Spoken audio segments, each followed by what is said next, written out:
Iya, tadi sudah lama. Alhamdulillah.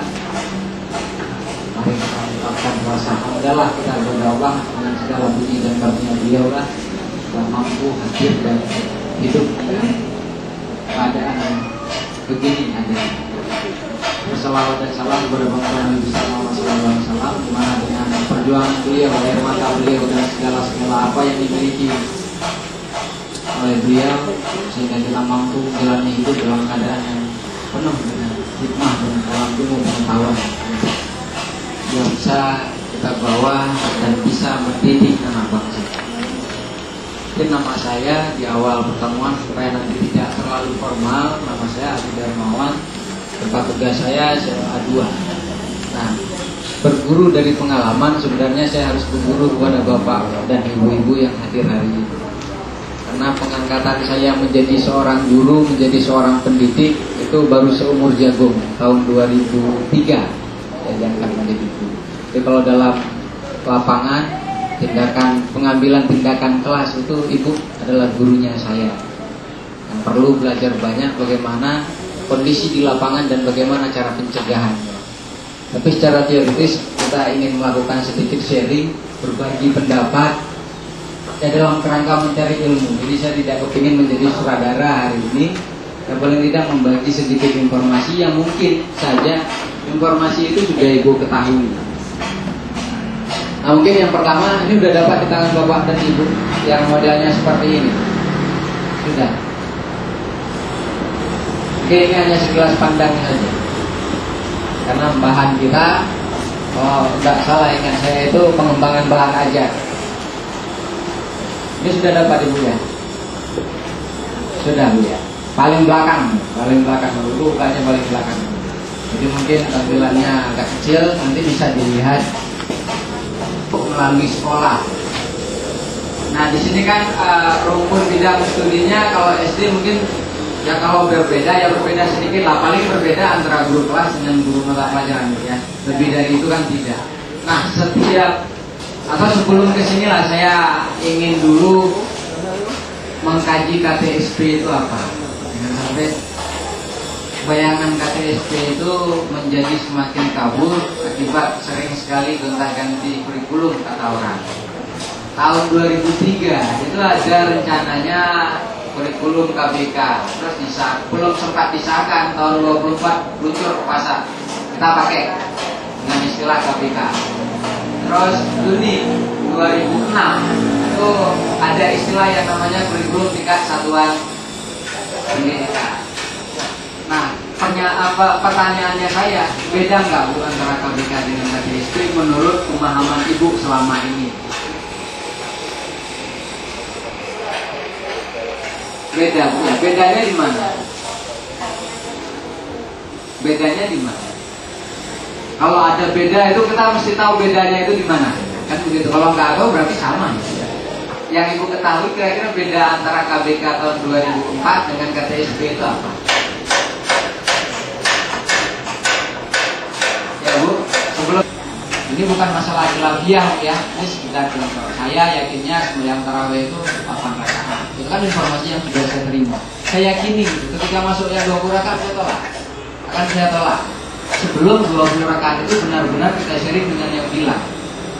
Begini juga materi yang akan kita berikan. Kalau informasi yang awalnya sudah ada terus nggak dibuka oleh ibu ke saya, kalau sudah dibuka, oh ini loh persoalannya, nanti saya paparkan yang punya saya, terus kita sharing. Biasanya hasil musyawarah kita itu nggak ada yang berani nyalah. Biasanya begitu. Nah, saya kembali ke dasar persoalan. KTSP dengan KBK itu bedanya di mana? Tadi kata ibu beda ya, bedanya di mana?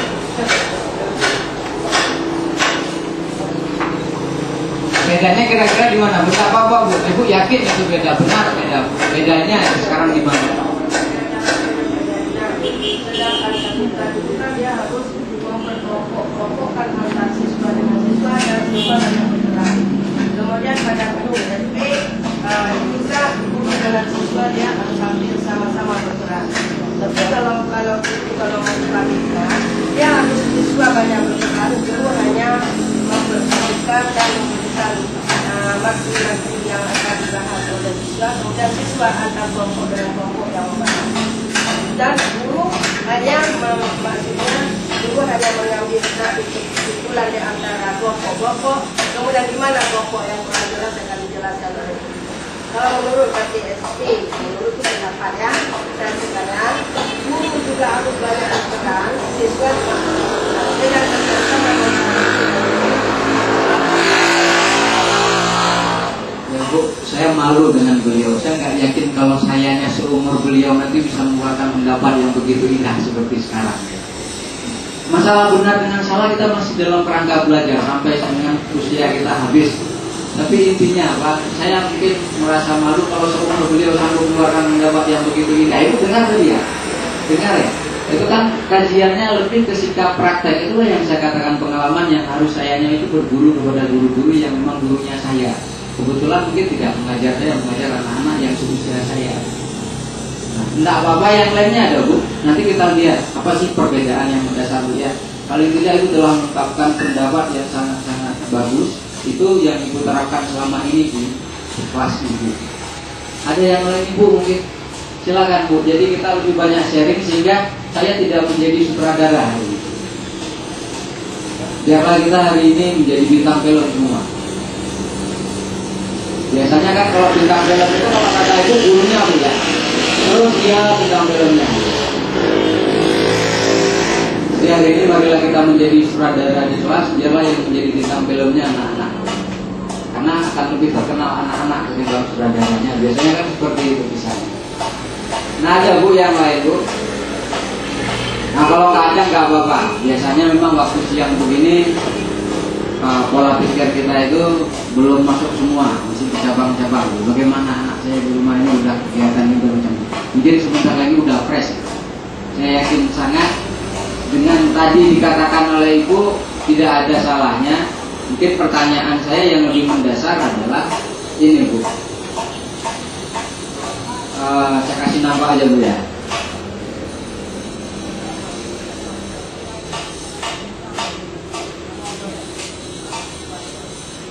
Ini sebenarnya bukan bahan kita, tapi paling tidak di awal sekali saya harus kenalkan.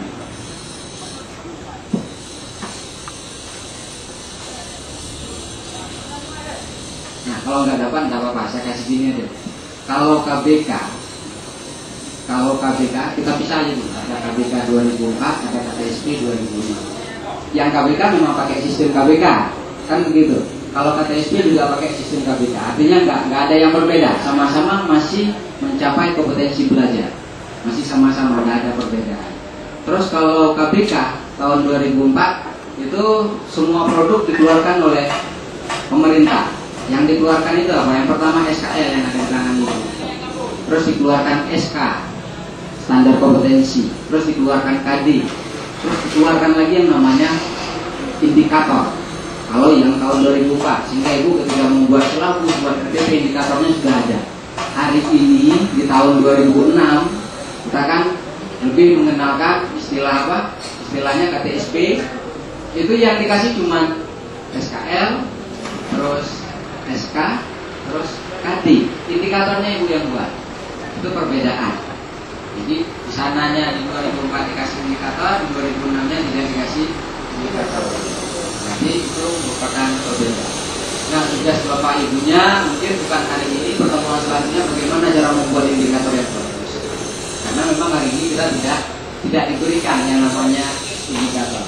Terus kalau dulu mulai Ibu, mungkin Ibu lah yang paling lama mengecap kurikulum. Kurikulum 84, dulu kan udah rasa.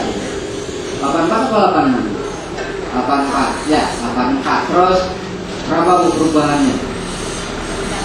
94. Pertama ada lagi 74 ya, 74, 84, 94 sampai dengan terakhir saya kuliah saya dikenalkan dengan suplemen tahun 99. Kan ada yang namanya suplemen tahun 99 kurikulum 94 tapi dikasih suplemen pada tahun 99. Semuanya kurikulum awal di Indonesia itu mengikuti tahun. Nah hari ini KTSP itu tidak diikuti tahun. Kapan sekolah Ibu buat KTSP? Ya itulah tahunnya keluar KTSP di sekolahnya Ibu. Jadi tidak ada istilah itu kurikulum tahun. Nah di KTSP bisa buat kalender akademik sendiri. Memang rambu-rambunya itu ada 34 sampai dengan 38 jam per minggu dalam 1 tahun, nggak boleh kurang. Nah, mau liburkan, andaikanlah di daerah ini atau di daerah lain ada tradisi yang memang kadang-kadang, contohnya umpamanya kenduri laut, yang memang tradisi itu sudah hilang. Mungkin pada saat kejadian kenduri laut mau diliburkan, sekolahnya silakan, tapi memang harus tertulis di draft usulan. Kalau disetujui nanti ya libur. Nggak soal sekolah lain nggak libur ya nggak apa-apa. Tapi KTSB yang kita buat itu ya dicantumkan libur-liburnya itu kapan-kapan. Itu nanti disahkan sampai dengan tingkat provinsi yang mengesahkan. Nanti jalurnya mungkin kita ngirimnya ke dinas tingkat 2 ngirim ke provinsi tanda tangan dibalikkan balik ke sana. Nah, sampai dengan hari ini yang setahu saya seluruh Aceh Barat bahkan seluruh Aceh belum ada yang punya KTSB. Ini peraturan apa? Peraturan Menteri nomor 23. Nah, saya jabarkan dulu sebelum ini ada yang namanya Permen nomor 22 tahun 2005. Itu membahas tentang standar isi. Apa itu standar isi? Nah, ini cuma sekilas pandang saja. Bentar lagi kita masuk ke materi inti kita. Standar isi itu meliputi yang pertama struktur kurikulum, beban ajar.